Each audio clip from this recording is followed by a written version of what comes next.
എപ്പിസോഡിന്റെ തുടക്കത്തിൽ നമ്മൾ കാണുന്നത് പ്രിൻസ് ലീ ആണ്. ലീ മാർഷൽ ആർട്സ് പ്രാക്ടീസ് ചെയ്തുകൊണ്ടിരിക്കുമ്പോഴേക്കും ലീക്ക് ഒരു ചെറിയ കത്ത് വരുന്നുണ്ട്. അത് ഓപ്പൺ ചെയ്ത് നോക്കുന്ന ലീ ആകെ ഷോക്ക് ആവുന്നു. വേഗം അവിടെ നിന്ന് പുറപ്പെട്ട് ഷെൻസിയെ കാണാനായി പോകുന്നുണ്ടെങ്കിലും ഷെൻസി ലീ വന്നിട്ടുണ്ടെന്ന് സ്റ്റാഫ് വന്നറിയിക്കുമ്പോൾ കാണാനായി തയ്യാറാവുന്നില്ല. അത് മനസ്സിലാക്കുന്ന ലീ ആകട്ടെ തനിക്ക് കിട്ടിയ ആ ഒരു കത്ത് സ്റ്റാഫിന്റെ കയ്യിൽ ഷെൻസിക്ക് കൊടുത്തുവിടുന്നു. അത് ഓപ്പൺ ചെയ്ത് നോക്കുന്ന ഷെൻസി ആ ഒരു എൻവലപ്പിനുള്ളിൽ ഉണ്ടായിരുന്നത് നോർത്ത് ഈസ്റ്റ് ആർമിയുടെ അതീവ രഹസ്യമായ ഒരു മാപ്പിന്റെ കുറച്ച് ഭാഗമാണ് എന്ന് മനസ്സിലാക്കുന്നുണ്ട്. അവൾ ആകെ ഷോക്ക് ആവുന്നു. കാരണം ഷെൻസിയുടെ അച്ഛൻ ആ നോർത്ത് ഈസ്റ്റ് ആർമിയുടെ ഹെഡായിട്ട് ഇപ്പോഴും ബോർഡറിലാണല്ലോ സേവനം അനുഷ്ഠിക്കുന്നത്. അവരുടെ ഇത്രയും രഹസ്യമായ ഒരു മാപ്പിന്റെ ഭാഗം എങ്ങനെ ലീയുടെ കയ്യിൽ കിട്ടി? ഇതെന്തോ ആപത്തിന്റെ സൂചനയാണോ എന്ന് അവൾക്ക് ആകെ പേടിയാവുന്നുണ്ട്. പക്ഷേ ഇത് കണ്ട ഉടനെ താൻ പ്രിൻസ് ലീയെ കാണാനോ സംസാരിക്കാനോ തയ്യാറായില്ല. ഈ ഒരു മാപ്പിന്റെ കാര്യത്തില് താൻ ആകെ പേടിച്ചെന്നും തന്റെ കുടുംബത്തിന് ഇതുമൂലം ആപത്ത് വരുമെന്ന് തന്റെ പേടി ലീ തിരിച്ചറിയുമെന്നും അതുവഴി ലീ തന്നെ മുതലെടുക്കാൻ സാധ്യതയുണ്ടെന്നും മനസ്സിലാക്കുന്ന ഷെൻസി അത് കാര്യമാക്കുന്നില്ല. ഈ മാപ്പ് തിരിച്ച് ലീയുടെ കയ്യിൽ കൊടുത്തേക്കാനും ഇത്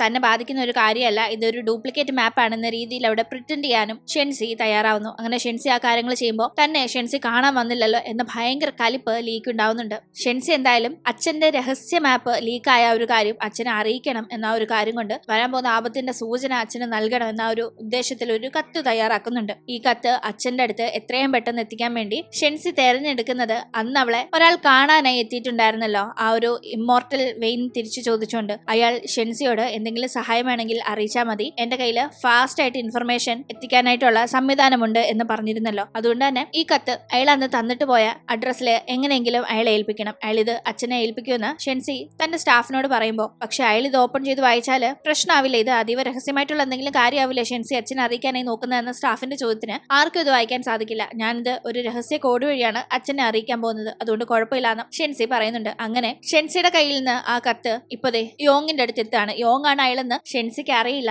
മറിച്ച് അയാൾക്ക് ആ കത്തെത്തിക്കാൻ നോക്കി അത് യോങ് ആയതുകൊണ്ട് തന്നെ അവന്റെ കയ്യിലാണ് ഇപ്പൊ എത്തുന്നത്. അത് ഓപ്പൺ ചെയ്യുമ്പോൾ രഹസ്യ കോഡ് എന്താണെന്ന് ടിയാൻ മനസ്സിലാവാതെ നിൽക്കുന്ന ടീം അത് എന്തെങ്കിലും ഇമ്പോർട്ടന്റ് ആയ കാര്യമായിരിക്കും, അതാ ഇത്ര രഹസ്യമായിട്ട് എഴുതി വെച്ചിരിക്കുന്നത്, അതുകൊണ്ട് അത് എത്രയും പെട്ടെന്ന് ഡീകോഡ് ചെയ്യാനായി യോങ് ടിയാനോട് പറയുന്നു. അപ്പോഴേക്കും ലീക്ക് ഷെൻസി തന്നെ കാണാൻ വന്നില്ല എന്ന കലിപ്പ് സഹിക്കാനേ വയ്യ. അവൾക്ക് വളരെ ഇമ്പോർട്ടന്റ് ആയ ഒന്നായിരിക്കും ആ മാപ്പ് എന്ന് കരുതിയാണ് അതുകൊണ്ട് അവൻ അവളെ കാണിച്ചത്. പക്ഷെ ഇങ്ങനെ ആയ ആ ഒരു ദേഷ്യത്തില് അവൻ ഈ ഒരു മാപ്പ് കൊണ്ടുകൊടുത്ത ആ ഒരു ഗാർഡിനെ പിടിച്ചു വെച്ച് ഭയങ്കരമായി ഉപദ്രവിക്കാനായി തുടങ്ങുന്നു. എവിടെ നിന്നാണ് അയാൾക്ക് ഈ മാപ്പ് കിട്ടിയത്, ആരാണ് കൊടുത്തത് എന്നതൊക്കെ അറിയാനായി. പക്ഷെ ആ ഗാർഡ് ഒന്നും തന്നെ അവിടെ തുറന്നു പറയുന്നില്ല. അയാൾക്ക് യാദൃശികമായി ആ ഒരു മാപ്പ് കിട്ടി, അത് കണ്ട ഉടനെ ലീയെ കൊണ്ടുവന്ന് ഏൽപ്പിച്ചു എന്ന് മാത്രമാണ് അയാൾ പറയുന്നത്. എന്തായാലും ലീ ആകട്ടെ അടുത്ത ദിവസം ഷെൻസിയെ കാണാനായി പോന്നു. ഷെൻസി സംസാരിക്കാൻ തയ്യാറാകാത്തപ്പോ ബലമായി വലിച്ചോണ്ട് പോയി അവളോട് സംസാരിക്കാൻ നോക്കുന്നു. നീ ആ ഒരു മാപ്പ് ഫേക്ക് ആണെന്ന് വരുത്തി തീർക്കാൻ വേണ്ടി എന്റെ മുമ്പിൽ നാടകം കളിച്ചതാണെന്ന് എനിക്ക് നന്നായി മനസ്സിലായിട്ടുണ്ട്. അറിയാലോ, നോർത്ത് ഈസ്റ്റേൺ ആർമിയുടെ അത്രയും രഹസ്യമായ ആ ഒരു മാപ്പ് ഇതുപോലെ കൈ കിട്ടി നിറഞ്ഞു കഴിഞ്ഞാൽ എന്റെ അച്ഛൻ ഏത് രീതിയിലായിരിക്കും ആർമിയുടെ ചുമതലയിലുള്ള നിന്റെ അച്ഛനെ ശിക്ഷിക്കാന്ന്. അപ്പോ അങ്ങനെ ഒരു കാര്യം ഉണ്ടാവാതിരിക്കാൻ വേണ്ടി എന്നെ വിഡ്ഢിയാക്കിക്കൊണ്ട് നിന്റെ അച്ഛനെ സംരക്ഷിക്കാനല്ലേ നീ നോക്കിയതെന്നെല്ലാം ദേഷ്യപ്പെടുന്ന ലീ ആകട്ടെ ഷെൻസിയോട് ഈ മാപ്പിന്റെ കാര്യം ഞാൻ പുറത്ത് പറയണമെങ്കിൽ നീ എന്നെ കല്യാണം കഴിക്കണമെന്ന് ആവശ്യപ്പെടുകയാണ്. ഷെൻസി അപ്പോഴും അതൊന്നും അംഗീകരിക്കാൻ തയ്യാറാവാതെ അതൊരു ഫേക്ക് മാപ്പ് ആണെന്നുള്ള രീതിക്ക് നിൽക്കുമ്പോഴേക്കും അവൾ തന്നെ വീണ്ടും വിഡ്ഢിയാക്കാൻ നോക്കുകയാണെന്ന് മനസ്സിലാക്കുന്ന പ്രിൻസ് ലീ ഷെൻസിയെ കിസ് ചെയ്യാനായി ശ്രമിക്കുന്നുണ്ട്. ദേഷ്യം വന്ന ഷെൻസി തട്ടി മാറ്റുകയും ലീയെ തല്ലുകയും ചെയ്യുന്നു. കൂടാതെ ലീയോട് ആ മാപ്പ് ഫേക്ക് ആയിട്ട് നീയാണ് ഉണ്ടാക്കിയത് എന്ന് എനിക്ക് തോന്നുന്നുണ്ട്, നീയും നിന്റെ ചേട്ടനും കൂടി നമുക്കിടയിൽ കല്യാണം നടക്കാൻ വേണ്ടി അങ്ങനെ ചെയ്തതായിരിക്കും, അല്ലെങ്കിൽ ആയിരക്കണക്കിന് കിലോമീറ്റർ ദൂരെയുള്ള നോർത്ത് ഈസ്റ്റേൺ ആർമിയുടെ മാപ്പ് എങ്ങനെ ഈ ക്യാപിറ്റൽ സിറ്റിയിലെത്തും, അതും നിന്റെ ഗാർഡിന്റെ കയ്യിൽ കറക്റ്റ് ആയിട്ട് എങ്ങനെ എത്തും, അത് നിന്റെ കയ്യിൽ കിട്ടി നീ അത് എന്റെ മുമ്പിൽ കൊണ്ടുവന്ന് എങ്ങനെ വിലപേശും, നീയും ചേട്ടനും കൂടി ചേർന്ന് ചെയ്യുന്ന നാടകമാണിതെന്ന് മനസ്സിലാക്കാൻ എനിക്ക് വലിയ പാടില്ല എന്നെല്ലാം പറഞ്ഞ് ഷെൻസി പോകുമ്പോൾ ഷെൻസി ആ പറഞ്ഞ കാര്യങ്ങളും ഒപ്പം ഷെൻസിയുടെ കയ്യിൽ നിന്ന് കിട്ടിയ അടിയും ലീക്ക് താങ്ങാൻ പറ്റുന്നുണ്ടായിരുന്നില്ല. ലീ നേരെ പോകുന്നത് ചേട്ടൻ ഷിന്നിനെ കാണാനായിട്ടാണ്. ഷിന്നിനോട് ചേട്ടനാണോ ആ ഒരു മാപ്പ് മോഷ്ടിച്ച് എന്റെ കയ്യിൽ എത്തിച്ചത്, എന്തിനാ അങ്ങനെ ചെയ്തത് എന്നൊക്കെ ചോദിക്കുമ്പോൾ അത് മോഷ്ടിച്ചത് ഞാനല്ല, പക്ഷെ അത് മോഷണം പോയി അത് എവിടെയുണ്ട് എന്ന് അറിഞ്ഞപ്പോ അവിടെ നിന്ന് അത് നിന്റെ കയ്യിൽ എത്താനുള്ള കാര്യങ്ങൾ ചെയ്തത് ഞാനാ, നിന്നെ സഹായിക്കാനാണ് ഞാൻ നോക്കിയത്. ആ ഒരു മാപ്പ് ഉണ്ടെങ്കിൽ നിനക്ക് അതിന്റെ പേരിൽ അവളെ കൺവിൻസ് ചെയ്യാൻ സാധിക്കുമെന്ന് ഞാൻ വിചാരിച്ചെന്നല്ല ലീയോട് പറയുന്ന ഷിൻ. പക്ഷെ ലീക്ക് എങ്ങനെ താനാണ് ഇതിന് പിന്നിലെന്ന് മനസ്സിലായി എന്ന് ചോദിക്കുന്നുണ്ട്. കാരണം ലീ അങ്ങനെ കാര്യങ്ങൾ ആലോചിച്ച് മനസ്സിലാക്കുന്ന ഒരാളല്ല, അവൻ എടുത്തു ചാടി ഓരോന്ന് പെരുമാറുന്ന ഒരാളാണ്. എന്തായാലും ഷിൻ ആ ഒരു കാര്യം ഡൗട്ടായി ചോദിക്കുമ്പോൾ ലീ ഷിന്നിനോട് എന്നെ എന്തിനിങ്ങനെ ഹെൽപ്പ് ചെയ്യാനെന്നും പറഞ്ഞ് നാണം കെടുത്തുന്നത്, ഞാൻ ആകെപ്പാടെ നാണം കെട്ടുപോയല്ലോ എന്ന് പറഞ്ഞ് സങ്കടപ്പെടുകയും ചേട്ടൻ വിചാരിച്ച കണക്ക് താനല്ല അത് കണ്ടുപിടിച്ചത്, തന്നോട് ചേട്ടനാണ് ഇതിന് പിന്നിലെന്ന് പറഞ്ഞു തന്നത് ഷെൻസിയാണ്. അവൾക്ക് പോലും കാര്യങ്ങൾ മനസ്സിലായി. ആരെ ഇംപ്രസ് ചെയ്യാനാണോ ചേട്ടൻ എന്നെ സഹായിക്കാൻ നോക്കിയത് അവളുടെ മുന്നിൽ ഞാൻ നാണം കെട്ടുപോയി, എന്തിനിങ്ങനെ ചെയ്തതെന്നെല്ലാം ലീ സങ്കടപ്പെടുമ്പോൾ ഷിന്നിനെ അത് ഭയങ്കരമായിട്ട് അത്ഭുതപ്പെടുത്തുന്നുണ്ട്. ഷെൻസി ഇതുവരെ താനുമായി നേർക്ക് നേരെ നിന്ന് സംസാരിച്ചു സംസാരിക്കുകയോ ഒന്നും ചെയ്തിട്ടില്ല. എന്നിട്ടും താനാണ് ഇത് ചെയ്തത്, താൻ ഇങ്ങനെയൊക്കെ ചെയ്യുമെന്നൊക്കെ അവൾ മനസ്സിലാക്കണമെങ്കിൽ അതിലെന്തോ ഒരു കാര്യം ഉണ്ടല്ലോ. അവളെ കാണുമ്പോൾ ഒക്കെ തനിക്ക് മരണപ്പെട്ട ക്വിൻസി ആണ് ഓർമ്മ വരുന്നത്. ക്വിൻസിക്ക് തന്നെ നല്ലവണ്ണം അറിയായിരുന്നു. ഈ ഷെൻസിക്ക് അതേ കണക്ക് തന്നെ മനസ്സിലാവണമെങ്കിൽ അവളും ക്വിൻസിയും തമ്മിൽ എന്തെങ്കിലും ബന്ധമുണ്ടോന്നൊക്കെ ഷിൻ ആകെ കൺഫ്യൂസ്ഡ് ആവുകയാണ്. എന്തായാലും അപ്പോഴേക്കും രാജാവിന്റെ മുന്നിലേക്ക് നോർത്ത് ഈസ്റ്റേൺ ആർമിയുടെ മാപ്പ് മോഷണം പോയെന്ന കാര്യം വലിയ ചർച്ചയായി എത്തുന്നുണ്ട്. കൂടാതെ ആ മാപ്പിന്റെ മോഷണം പോയ കുറച്ച് ഭാഗം പ്രിൻസ് ലീയുടെ കയ്യിലുണ്ടെന്നും കൂടി ലീ അതിന്റെ പേരിൽ ഒരു ഗാർഡിനെ രഹസ്യമായി ചോദ്യം ചെയ്യുകയാണെന്നും ഉള്ള ഡീറ്റെയിൽസ് സഹിതം എത്തുമ്പോൾ അതിനെപ്പറ്റി പ്രിൻസ് ലീയോട് രാജ്യസഭയിൽ എല്ലാവരുടെയും മുന്നിൽ വെച്ച് തന്നെ രാജാവ് ചോദിക്കുന്നു. പക്ഷെ അച്ഛന്റെ ആ ചോദ്യങ്ങൾ നിഷേധിക്കുകയാണ് ലീ. തന്റെ കയ്യിൽ അങ്ങനെ ഒരു കാര്യം കിട്ടിയിട്ടില്ലെന്നും അത്രയും അതീവ രഹസ്യമായ മാപ്പിന്റെ ഭാഗം കിട്ടുകയാണെങ്കിൽ തീർച്ചയായും താനത് രാജാവിന്റെ മുന്നിൽ എത്തിക്കുമായിരുന്നല്ലോ എന്നും ലീ വളരെ കോൺഫിഡന്റ് ആയി കള്ളം പറയുമ്പോൾ അത് വിശ്വസിക്കുന്ന രാജാവ് ലീ അങ്ങനെ ചെയ്യാൻ സാധ്യതയില്ലെന്ന് തന്നെ ഇൻഫർമേഷൻ നൽകിയ മന്ത്രിമാരെ അറിയിക്കുന്നുണ്ട്. രാജാവിന്റെ മുന്നിലെ മാപ്പിന്റെ കാര്യം എത്തിയതും അത് ചർച്ചയാക്കിയപ്പോ അങ്ങനെ മാപ്പ് മോഷണം നടന്നിട്ടില്ല, തന്റെ കയ്യിൽ മാപ്പിന്റെ പീസ് ഒന്നും എത്തിയിട്ടില്ല എന്നൊക്കെ ലീ അവിടെ കള്ളം പറഞ്ഞതും ഷെൻസി അറിയുന്നുണ്ട്. ലീക്ക് തന്റെ കയ്യിൽ ഇങ്ങനെ ഒരു മാപ്പ് എത്തിയെന്ന് പറഞ്ഞാലും പ്രത്യേകിച്ചൊന്നും തന്നെ സംഭവിക്കാൻ പോകുന്നില്ല. പക്ഷെ അങ്ങനെ എത്തിയെന്ന് പറഞ്ഞാൽ ഷെൻസിയുടെ അച്ഛനെ അത് ബാധിക്കുമായിരുന്നു. നോർത്ത് ഈസ്റ്റേൺ ആർമിയെ ആക്രമിക്കാനായി ഒരുപാട് ശത്രുക്കളുണ്ട്. അതുകൊണ്ട് തന്നെ വലിയൊരു സുരക്ഷാ വീഴ്ചയാണ് ഈ ഉണ്ടായിരിക്കുന്നത്. ലീ അങ്ങനെ ഒരു കള്ളം പറഞ്ഞ് തന്റെ ഫാമിലിയെ സേവ് ചെയ്തു എന്ന കാര്യം ഷെൻസിയെ സന്തോഷിപ്പിക്കുന്നു. അതേ ടൈം തന്നെ ഷെൻസി അച്ഛന് വേണ്ടി കുറിപ്പ് എഴുതിയത്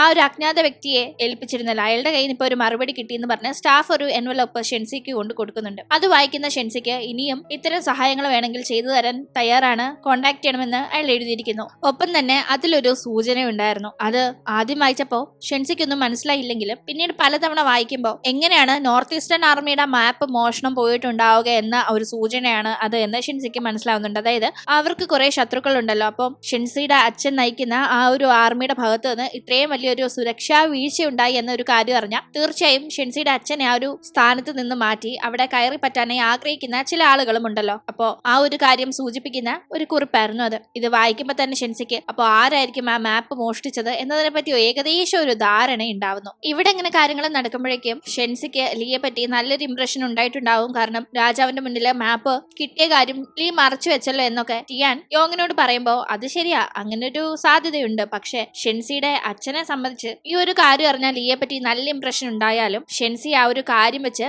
ബ്ലാക്ക് മെയിൽ ചെയ്ത് കല്യാണം കഴിക്കാനായി ലീ ശ്രമിച്ചില്ല. അവളെ ഭീഷണിപ്പെടുത്തിയില്ല. മാപ്പിന്റെ കാര്യം പുറത്ത് പറയണ്ടെങ്കിൽ കല്യാണം കഴിക്കണമെന്നൊക്കെ പറഞ്ഞു. ആ ഒരു കാര്യം നമ്മൾ അറിഞ്ഞു രഹസ്യമായി തന്നെ. പക്ഷെ അത് ഷെൻസിയുടെ അച്ഛൻ അറിഞ്ഞിട്ടില്ല. അയാളതറിഞ്ഞ ലീയെ പറ്റി നല്ലൊരു ഇംപ്രഷൻ ഉണ്ടാവുമെന്ന് നിനക്ക് തോന്നുന്നുണ്ടോ? ഒരിക്കലും ഇല്ല. അതുകൊണ്ട് അത് അയാൾ അറിയണം. അങ്ങനെ ആയെങ്കിൽ ബാക്കി കാര്യങ്ങളൊക്കെ നമ്മൾ വിചാരിക്കുന്ന കണക്ക് നടക്കുമെന്ന് യോങ് പറയുമ്പോൾ അതിൽ കാര്യമുണ്ട്. എങ്ങനെയും അയാളെ അത് അറിയിക്കണം എന്നതാണ് യോങ്ങിന്റെ നെക്സ്റ്റ് പ്ലാൻ എന്ന് ജിയാനും മനസ്സിലാക്കുന്നു. ഇതിന്റെ ഇടയിൽ കഴിഞ്ഞ എപ്പിസോഡിൽ നമ്മൾ കണ്ട ബൂവും ജിന്നും വീണ്ടും കണ്ടുമുട്ടുന്ന ചില സാഹചര്യങ്ങൾ ഉണ്ടാവുന്നുണ്ട്. ബൂ ഒരു പെൺകുട്ടിയാണെന്ന് അപ്പോഴും ജിന്നിന് അറിയില്ല. ബൂ ഷെൻസിക്ക് വേണ്ടി ഗാർഡായി പ്രവർത്തിക്കുന്നു. ജിന്നാകട്ടെ ക്രൗൺ പ്രിൻസ് യോങ്ങിന്റെ ഗാർഡായിട്ടുമാണ് പ്രവർത്തിക്കുന്നത്. അങ്ങനെ ഇവർക്കിടയിൽ വീണ്ടും വീണ്ടും കൂടിക്കാഴ്ച ഉണ്ടാകുമ്പോൾ അത്ര നല്ല സൗഹൃദപരമായ രീതിയിലല്ല അത് പോകുന്നത്.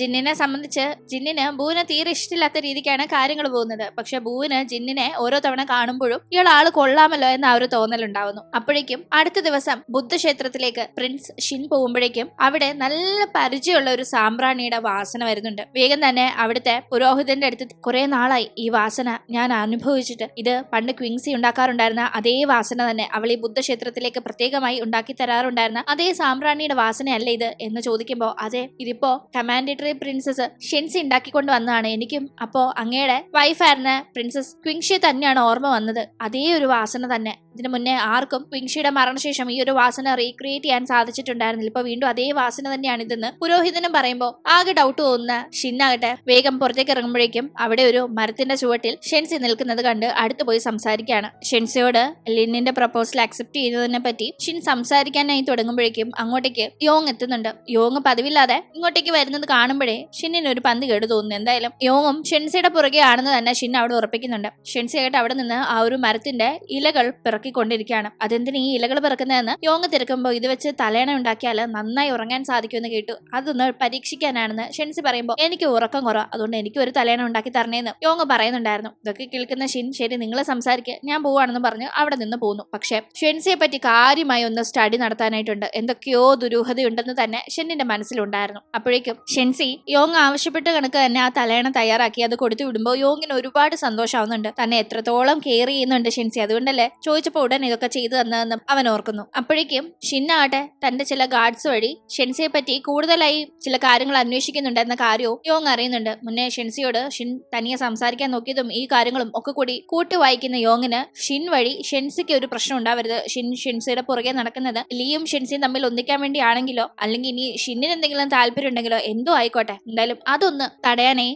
യോങ് ചില കാര്യങ്ങൾ പ്ലാൻ ചെയ്യുന്നു. അപ്പോഴേക്കും ജിന്നിനെ പറ്റി ചില റൂമറുകൾ ബൂ കേൾക്കുന്നുണ്ട്. ജിന്നാകട്ടെ മുന്നേ ബൂവിനെ കണ്ടപ്പോ അവർ രണ്ടുപേരും ജോലി സംബന്ധമായ ചില കാര്യങ്ങൾക്ക് പോയിരിക്കായിരുന്നു. പക്ഷെ മോശമായി ആ ഒരു സാഹചര്യത്തില് ജിന്നിനെ കണ്ടു എന്ന് പറഞ്ഞ് സംസാരിക്കുന്നത് കേൾക്കുമ്പോൾ അതിന്റെ സത്യാവസ്ഥ ഇവർ പറയുന്ന കണക്കൊന്നുമല്ല, ജിൻ വളരെ നല്ലൊരാളാണ് എന്ന് ആ ടീം ജിന്നിന്റെ കൂടെ ഉണ്ടായിരുന്ന ബൂവിന് അറിയാലോ. അതുകൊണ്ട് തന്നെ ബൂ അതിനെതിരെ പ്രതികരിക്കുകയും മോശം പറഞ്ഞ ആളുമായി വഴക്കുണ്ടാവുകയും ചെയ്യുന്നു. തുടർന്ന് അത് പരാതിയായി ജിന്നിന്റെ മുന്നിൽ എത്തുമ്പോൾ ജിൻ തന്നെ സപ്പോർട്ട് ചെയ്ത് തന്നെ മോശം പറഞ്ഞ ഒരാൾക്കെതിരെയാണ് ബൂ അവിടെ വഴക്കുണ്ടാക്കിയതെങ്കിലും പബ്ലിക്കായി ഇങ്ങനെ ഈ ഒരു സ്ഥാനത്തിരിക്കുന്ന ബൂ വഴക്കുണ്ടാക്കിയത് തെറ്റാണെന്ന് പറഞ്ഞ് അവിടെ അവൾക്ക് ശിക്ഷ വിധിക്കുമ്പോൾ അവൾക്ക് ഭയങ്കര സങ്കടാവുന്നുണ്ട്. താനൊരു നല്ലത് ചെയ്തിട്ടും തന്നെ ഈ ജിൻ എന്തുകൊണ്ട് തിരിച്ചറിയുന്നില്ല എന്നുള്ള സങ്കടത്തില് അവൾ ആകെ ഇരിക്കുന്നു. ഇപ്പോഴും ഇതൊരു പെൺകുട്ടിയാണെന്ന് ഒരിക്കലും ജിന്നിന് അറിയില്ല, തന്നെ കണക്ക് ഒരു പയ്യനാണ് എന്ന് മാത്രമാണ് ജിൻ കരുതിയിരിക്കുന്നത്. അങ്ങനെ ഇവിടെ കൊണ്ട് ഇന്നത്തെ എപ്പിസോഡ് അവസാനിക്കുന്നു. ശേഷം എന്ത് സംഭവിച്ചു എന്ന് നമുക്ക് അടുത്ത എപ്പിസോഡിലൂടെ കാണാം. ഇന്നത്തെ വീഡിയോ ഇഷ്ടമായാൽ മറക്കാതെ ലൈക്ക് ചെയ്തും ഷെയർ ചെയ്തും സബ്സ്ക്രൈബ് ചെയ്തും സപ്പോർട്ട് ചെയ്യണേ. വീണ്ടും പുതിയൊരു എപ്പിസോഡുമായി കണ്ടുമുട്ടും വരെ ബൈ.